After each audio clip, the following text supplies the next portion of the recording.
Yen Sid calls them the Unversed.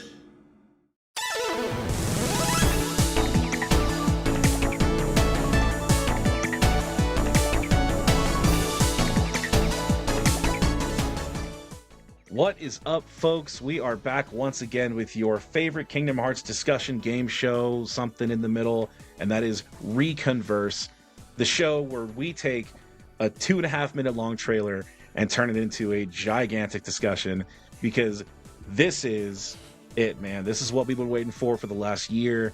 This is the biggest announcement of Kingdom Hearts 4 since the Kingdom Hearts 4 original announcement, and we're diving into so many different aspects of it, man.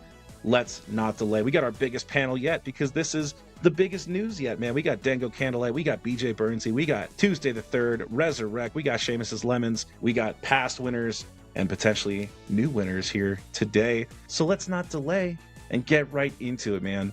I'm going to give these guys all of our different topics and then give them some time to lay out their answers, and then I'll assign points pretty arbitrarily throughout the process, leading to one winner at the end. Let's do it.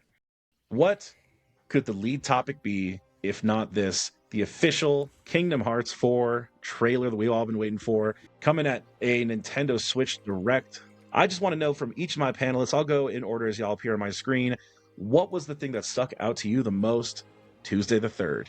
It's kind of funny. This is kind of a silly one to start out with, because we got so much gameplay, all these new characters, all these like Union Cross characters coming in. But frankly, something I was really excited about, something that was in other trailers that hadn't been shown off, is the build function. We actually know a little bit more about what it does. It seems like it's going to be a pretty core part of the gameplay. I think it looks really cool. It looks very much like tied to your Keyblade and what your Keyblade does. But it looks like you can like build different Keyblades and potentially like customize them and see what they do. And I'm just really excited to see how that's implemented. There's a lot of gameplay in it that just looked kind of wild, like different things were happening. I want to see more of that. I'm very excited about that. BJ, are you a gameplay guy, or what else stuck out to you, brother?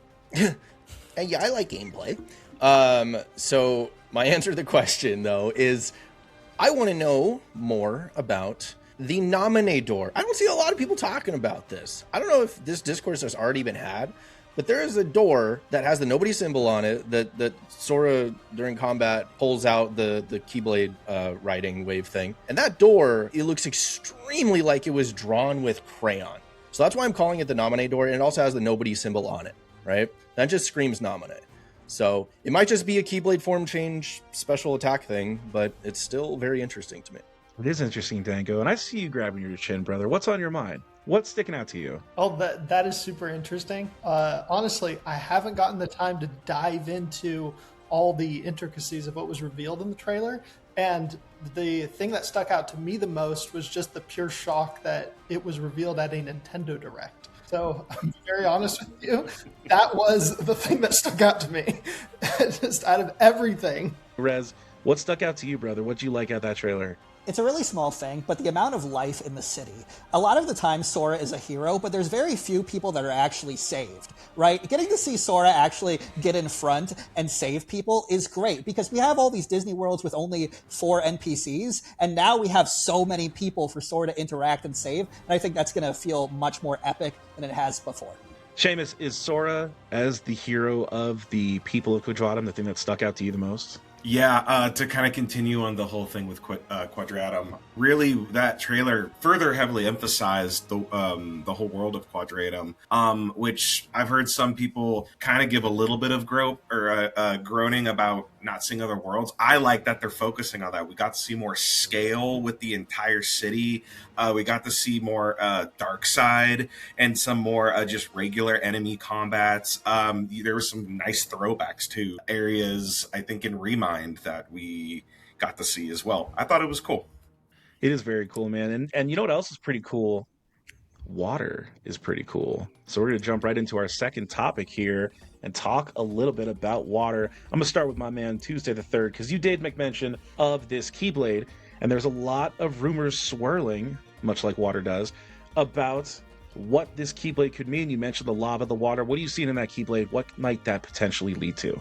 Yeah, so there's a lot of talk online about trying to link that Keyblade to a potential Disney World, which I think is a very valid way to approach it. Obviously, throughout the series, most of the Keyblades that we found have been linked to various worlds that we explore. My initial reaction to it, honestly, I thought it was going to be more tied to like a Keyblade customization mechanic. Like I mentioned, I think like you might have different elements that you can like splice into your Keyblades. You can have like a water and fire Keyblade, or like a water and wind Keyblade, or something like that. That's kind of where I'm leaning towards. I do think there's room to be discussed about it potentially linking back to Disney World, which I'll let my co-host talk about. But I do think that regardless, it's very exciting. I think either way, if it's a new gameplay mechanic or it's a potential Disney World, I think there's a lot to mine there.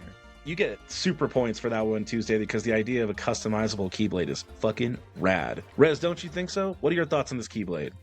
I think so. Obviously, so many people are betting on Moana, but I'm going to make a bet by betting on something that's getting so little attention that I can win big money with it. This is the Pixar animated short Lava. 5 points for even knowing about Lava. Hell yeah. Seamus, you're a Lava guy, right?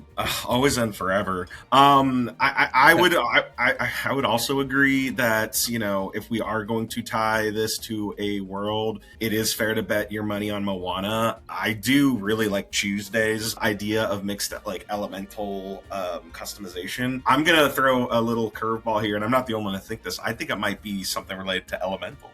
Not a unique idea, but it was not the first thing I thought of with Moana, but it made more sense when people said it. But you know what? Wild card, baby. Let's do it. And Dango, we know that Kingdom Hearts has reached into some more obscure Disney properties to grab, you know, inspiration from. Is that what's happening here?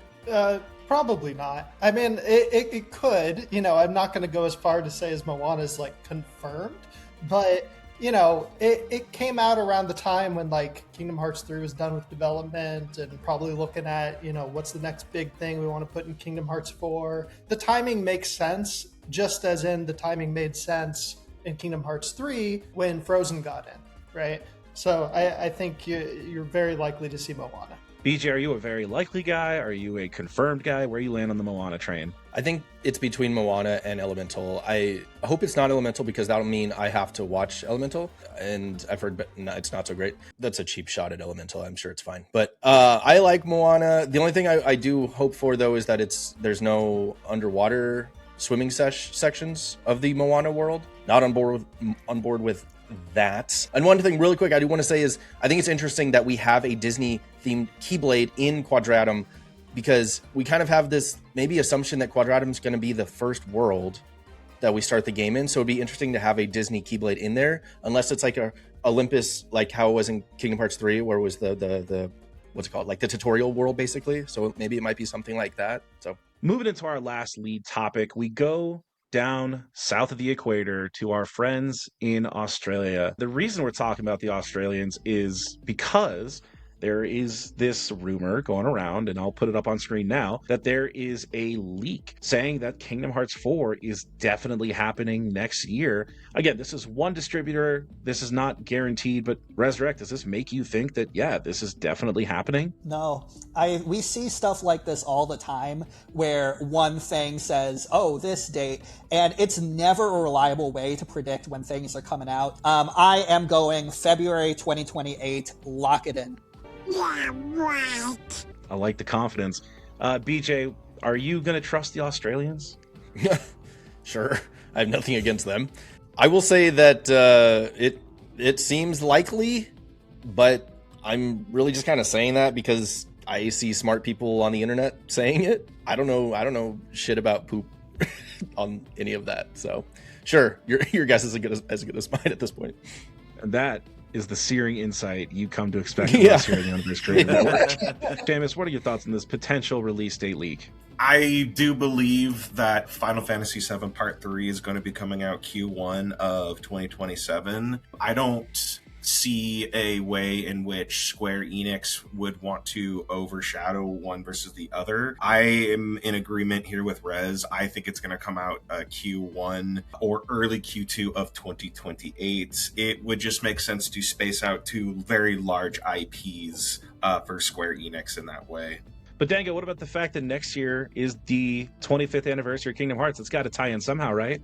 Yeah, I know. There's conflicting things going on where you have, like Seamus mentioned, they're probably not going to want to have that conflict between Kingdom Hearts 4 and Final Fantasy 7 Part 3. But at the same time, the 25th anniversary is next year. But maybe that just makes next year like a really good announcement date for like like big announcements about the game coming out. So I'm not sure, to be honest. It's a tough one. So Tuesday, being that it's so hard to predict, where do you land in this whole thing? I got a lot of haters and doubters in the Unversed crew today, and I just want to say I don't appreciate it. Am I saying the source is particularly reliable? No. Or if it makes a lot of sense that it would come out? No. I see a lot of people pointing to the fact that they deleted the information from their page that said it was releasing in 2027, but that just means that they're trying to hide it. They're trying to hide it from us. They know that they posted the right information, not trying to leak it. I believe, I have hope in my soul, in my heart of hearts, I believe it's coming out in 2027. It makes a lot of sense, like obviously the Square aspect of Kingdom Hearts kind of conflicts there, but I think the Disney aspect actually kind of lines up a lot. If they're trying to hit like a Disney audience with this like kind of soft reboot going into the new saga of KH, getting a lot of people in Q4 around like Thanksgiving time, Christmas time, when like kids are going to have a lot more time to like play video games, I think it makes sense to kind of like get it in like a Q4 or maybe like a Q3 over the summer. Either way, I believe, I have hope. I'm here saying that one Australian page is 100% right, and there's no doubt in my soul. Extra points for the passion on that one. Nice, man. So after our lead topics, we've got a tight race. We got Tuesday the 3rd in first place, BJ following close behind, Seamus and Rez in third, and then Dango right behind them. As we move into our next segment, this is What's the Word? So this is going to be an opportunity for my friends to show off their lexicons as I give them examples of some other stories that we have here, some other topics to discuss, and they get to answer with one word and then tell me why they feel the way they feel. We have seen a lot of different characters pop up in this new Kingdom Hearts trailer. It's all very exciting stuff, man. For each one of my friends, they all have a character they want to learn more about. Probably have multiple. For each one of them, there can only be one that takes the lead. So, Dango, the character I want to learn the most about in Kingdom Hearts 4 is... Demyx. I think out of all the named characters in Kingdom Hearts, and I want you to really think about this, I think we know the least about Demyx. Yeah, all kinds of intrigue with Demyx, man. Seamus, is Demyx your pick as well? No, Demyx is not my pick, though. Very intriguing for sure. People would think I'd say Luxord. I would really like to know more about Vali. I agree with his decision to, in the year of our Lord 2026, to still be masking. Very smart and responsible of him.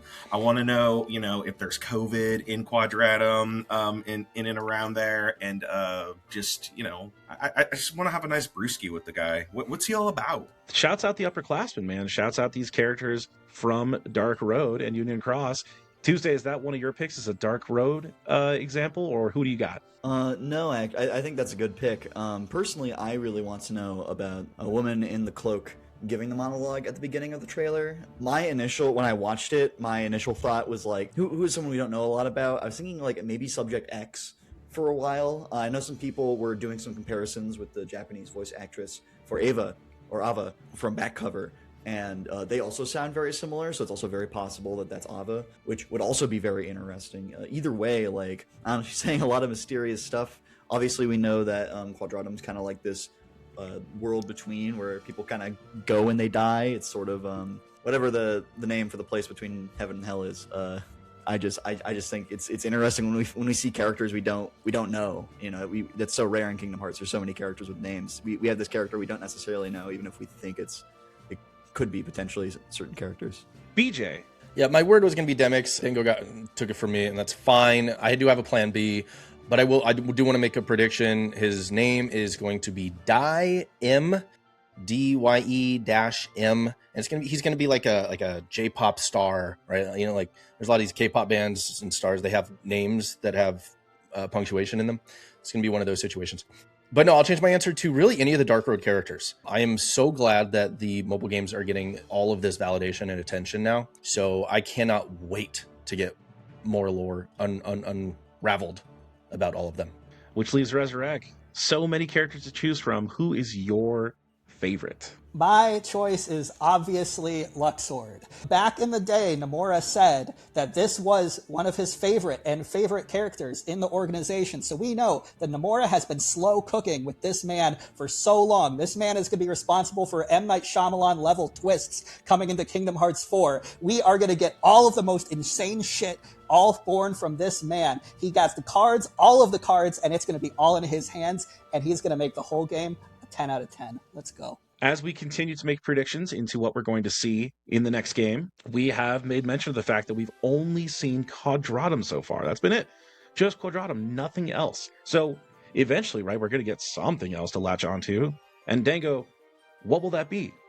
The first world in Kingdom Hearts 4 to officially be revealed will be Star Wars. Now, I want you to think about this, okay? We're coming up on the 25th anniversary, right, of Kingdom Hearts in 2027. 25, right, times 2 is 50. What else is happening in 2027? The 50th anniversary of Star Wars. Oh my God. Right? So, okay, it's something, there's a collab there, for sure, for sure. For sure, he said. For sure. I'm absolutely convinced. But Resurrect, are you convinced? What do you think the first world to officially be revealed will be? Nomura has an addiction. It's stronger than cocaine. It's to Olympus Coliseum. And yes, we already know Hades is there, but we know no matter what, Nomura is going to drop the trailer and say, guess what, everybody? Your favorite Olympus Coliseum is back, baby. And we're going to be like, we know. But he's going to be like, isn't it amazing? And we're going to be like, bro, we've seen this 50, 100 fucking times. Seamus, is Olympus or is Star Wars your pick, or do you have something a little bit more out there? I don't think it's going to be Olympus, but I think we got to go a little bit further south. I think Underworld is officially going to be announced, and I am going to go even crazier here and say that it is going to be a what's that thing before a game starts? Prologue. It's going to be an Prologue. You get to play as Donald and Goofy and get the fuck around with Hades a bit. We need to bring back those cool Prologue that so many people love in the series, right? I think it's going to be the Underworld, like confirmed Underworld. Tuesday the 3rd, we're hearing a lot of cool examples. What do you got in your bag? So here's my thinking. I think D23 is going to be pretty big for KH4. I think Disney's kind of been doing this a lot recently, where they've been revealing a lot of things that seem very big in preparation for D23 because they have bigger things they want to announce and don't want to get overshadowed. And I think dropping a KH4 trailer in like a random Nintendo Direct on a Tuesday, like I think that implies that we're going to see something big. Dango already stole my thunder with Star Wars with his incredible math, but I think something very similar to Star Wars in terms of size and scale and what would excite people. I think we might very well see a Moana world, especially if we're trying to show off like the graphics of this new game. That's a big thing for these newer gen games. Moana is a great way to show off what the water looks like, what like the terrain looks like, all that. And people love Moana. It makes a bunch of money. You know, all my little cousins can't stop singing Moana songs, and it's been like 10 years. So like, you know, I feel like it makes a lot of sense. And so BJ, we have got all these cool worlds to choose from, but I know you got something crazy for me, brother. What do you got your pick here? Yeah, so Dango stole my thunder on the Star Wars. Tuesday stole my thunder on the D23 thing, because I was going to say they're going to announce Star Wars, D23 is going to be huge. But now I can't say either of those things without being accused of a copycatter. So you know what? I'm going to pull something out of left field, and I'm going to say they're going to bring back a franchise that is long forgotten, that they debuted in KH2. And the first world in Kingdom Hearts 4 is going to be Chicken Little. There you go. Hell yeah. Minus 500 points to this man right the fuck now. We've all wanted it. Everyone wants it. Love it.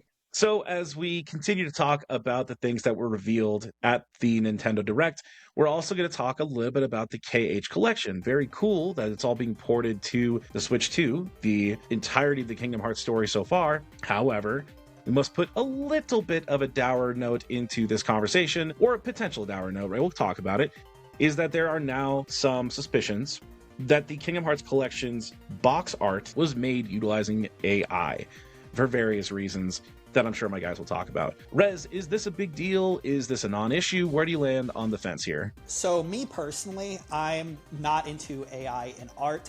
The Kingdom Hearts community has so many talented artists. We've met them at Reconnect that you can hire. Square Enix has the fucking money to hire them, but that's my side point. That's a me rant, right? The bigger problem is it looks lazy and it looks cheap.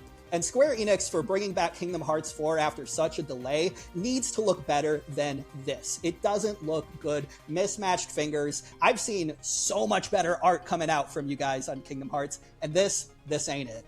It's not what you're looking for at the very least. Dango, what do you think, man? Where do you land on the debate whether or not it is a big deal or just kind of one of those things? I think the word I'd use to describe it is annoying more than anything else. There's no reason really for them to do that. You know, I don't think they used AI to generate the entire thing. I think it was just used in like post-processing. So it's they didn't need to do it. It's going to create just a lot of discourse that I'd rather not not deal with. But yeah, it's annoying. And then we go to Tuesday the 3rd. What is your word to describe this potential situation? I'll say disappointing. I'm very anti-AI. I really dislike AI. I would really prefer it not to be implemented, especially within art for the game. I think there is room to debate whether or not this actually uses AI. I think there's a lot of the mistakes here could also be attributed to just like tracing and just bad tracing. The bigger problem, the bigger fact of the matter about this art for this like gateway into the game that like people might jump onto if they're trying to catch up for KH4 is that looks like shit. Regardless if it's AI or not, the fact that we're even debating whether it looks like AI is, I think, symptomatic of the fact that the art looks very rushed. It looks very sloppy. It looks like it really could have used another look over and some more cleanup. And I just, if we're trying to get people into this game, we're trying to remind people Kingdom Hearts is important. It's a good game and you should care about it. I think we should put a little bit more effort into this kind of a thing. BJ, where are you at, brother? My word would be it is a reminder. And I believe it has been since, maybe not debunked, probably isn't the right word, but it was sort of clues lead to kind of more what Dango was saying, where it was that art had already existed actually. And it was, they used like an AI upscaler. And that's where the AI kind of came in, because you can find images where like when they zoom in on the clock tower, it's not as like busted as it shows in the quote unquote AI image. Same with the Donald's hand. But anyways, it's a reminder to gain as much information as you can before you take a vocally aggressive stance on something. I saw a lot of mean things being said and accusatory things and people, I mean, it's the internet, so it's going to happen, especially with AI. I believe that the AI conversation is very nuanced and it's not as black and white as people think. So I'm not going to say much on it, but I will make my stance clear on two things. First, passing off AI art or work of any kind as something created by human hands is wrong. And second, I do not believe AI is inherently bad, but the lack of urgency from any powers to be to regulate AI or to create policies around AI is extremely worrisome.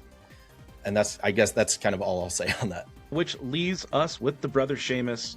Give me that word and tell me what you're feeling. I believe we all, as a human race, need to give it up to our AI overlords. We are insignificant meat puppets. We were wrong the whole time. Donald always had 9 fingers. I'm just saying, like the environment. Who cares about the environment? Let drink. Let's get rid of all the clean water. Water's overrated. I'm not even drinking water. I'm drinking dirty septic tank sludge. Good for your soul. AI needs all the water. In all seriousness, the topic about discussing AI within like art and stuff, especially with this, is an incredibly important one. Yeah, we don't have confirmation this is AI or not, but it very much is a point of contention for an incredibly important reason. It's because we've been hurt in the past by other franchises, by other IPs, on the usage of AI in applications where it shouldn't belong, specifically in creating things like artwork. I get the usage of AI as a tool, but right now the technology is not there to do it ethically without it compromising something important, like especially when it comes to the environment and water usage. But yeah, that's where I'll leave that. I appreciate y'all, man. It's a nuanced conversation to be had, and I appreciate you guys. I think you guys are all fair about that. So I appreciate you guys. Okay, last one. This one is Convince Me. It's our typical game ender here. They need to convince me that they are correct in their assertion. What is that assertion? Well, of course, to end our big conversation here on this new trailer and Kingdom Hearts 4 hype surrounding it, I need these gentlemen to convince me, other than Sora and Riku, Seamus, who will take center stage in Kingdom Hearts 4? Y'all, I think you know this was coming. He's been with us since day one. He's been that I'm ready to smash this button. small, tiny little voice in our head that lives inside Sora's pocket. He is the voice of reason. He is what some would say our conscience. Jiminy Cricket is going to have his day. They're going to bring up the fact that, we're getting rid of like the old analog way of taking notes, of documenting. We have these black mirrors in our pockets at all times. Sora has one starting in Kingdom Hearts 3. And Jiminy Cricket is going to go on an escalade to bring back the ways of old, the pen and paper, baby. But you know what? He's also going to come with a vengeance, and he's going to say, "The pen is mightier than the sword, Sora." Mark my words. Marked. They are marked. Tuesday the 3rd, are you a Jiminy guy, or who is your pick? Jiminy was my first pick, to be clear, and it's really unfortunate that Seamus stole it from me. I'm going to go for the second most obvious pull. I want to talk about Luxord. I am so deeply invested in what Luxord is up to. I want to know why the hell he's here. I want to know why the hell he's here at the end of KH3. I think he's going to be very important to the story. Dango mentioned earlier that we know very little about Demyx. You know who else we know very little about? Is Luxord. We know shit about that guy. I'm so fascinated as to why he's here. He seems to kind of know his way around Quadratum, which is very fascinating. And I think he is going to play a much bigger role, given that he theoretically knows Sora, and he's probably going to be one of the few people in Quadratum who knew Sora beforehand. Yeah, I think that's going to give him a lot of importance going forward. I got to go right to Rez. He had to have taken your pick, Rez. What do you got? I had Luxord taken from me as number 1. I had Jiminy Cricket taken from me as number 2. So I have to put in for number 3 my man Horace Horsecollar, the CEO of Fruit Ball. In Kingdom Hearts 4, give this we man need points. a good mini game, especially since they said Sora's going to be dealing with daily life. What do you do in daily life in a big city? You got to attend a sports league. What's the best sports league to attend? Fruit Ball, baby. We're going to have Fruit Ball leagues. We're going to have Fruit Ball be bigger than Blitzball and Final Fantasy X. Fruit Ball is going to be the main focus of Kingdom Hearts 4. Let's go. BJ Burnsy, are you as passionate about Fruit Ball, or do you have another character in mind? Yeah, I'm kind of upset. I've had my top 3 picks taken now from, I was going to say Jiminy Cricket, I was going to say Lux, I was going to say Horace Horsecollar, and now I don't know. So I'll go to plan D, which is Strelitzia. There are so many storylines around her that are yet to be built on or resolved with Lorium, Marluxia, and Larxene or Elrena.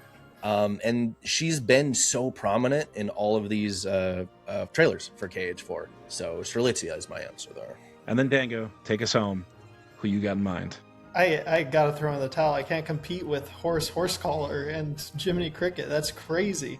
There's no way. No, I do think in 2022, when Kingdom Hearts 4 was announced, there was an interview with Nomura, and Nomura talked about how there was some tension between, should I choose to make Kingdom Hearts 4, or should I choose to make, or Square in general, should we go the direction of making a Verum Rex game, right? So that was a real discussion. And because of that, I think Yozora is going to play a major part and set us up for a new game. I mean, it seems like, right, based on everything that we've seen so far, that Yozora is going to be a major player. But he ain't no Horace Horsecollar. Rez is our winner for today. And like our previous winners, Rez now has 90 seconds. We shortened a little bit for this one. 90 seconds to discuss whatever he would like related to Kingdom Hearts. And those 90 seconds begin right now.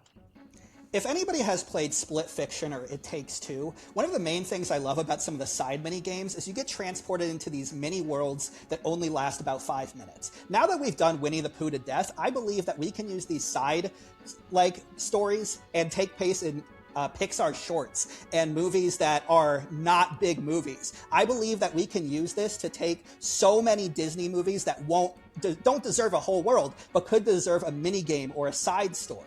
I think that there's so much potential to do mini worlds, mini games, and get all of these references to the movies that people in Disney love, but aren't big enough to justify a whole world. So I would love little doors in every single world, maybe 2 or 3, that get to explore Pixar shorts, animated things from, the 20s, the 30s, the 40s, all of these little stories. And maybe even Disney straight-to-DVD sequels, right, of some previous worlds to get those. So I would love mini worlds, maybe worlds that take 5 minutes. That is the thing that I would love to see in Kingdom Hearts 4. You guys are great. I appreciate y'all. I'm very excited to be sharing all this news and breaking all this stuff down with you guys. Hopefully we can get this episode out quick so we can engage with all the hype that's going around the world in the Kingdom Hearts fandom. But this is a goodbye from myself and all the other members of the Unversed Creative Network. Hit us up on these socials on screen, as well as on our perfectly curated website. We will see y'all in the next one. Stay hyped. We're back, baby. Woo! Later. Thanks so much for watching. Stay updated on the Unversed Creative Network by subscribing on YouTube or by checking out our website. And feel free to hit us up on Twitter or on Bluesky. See you next time.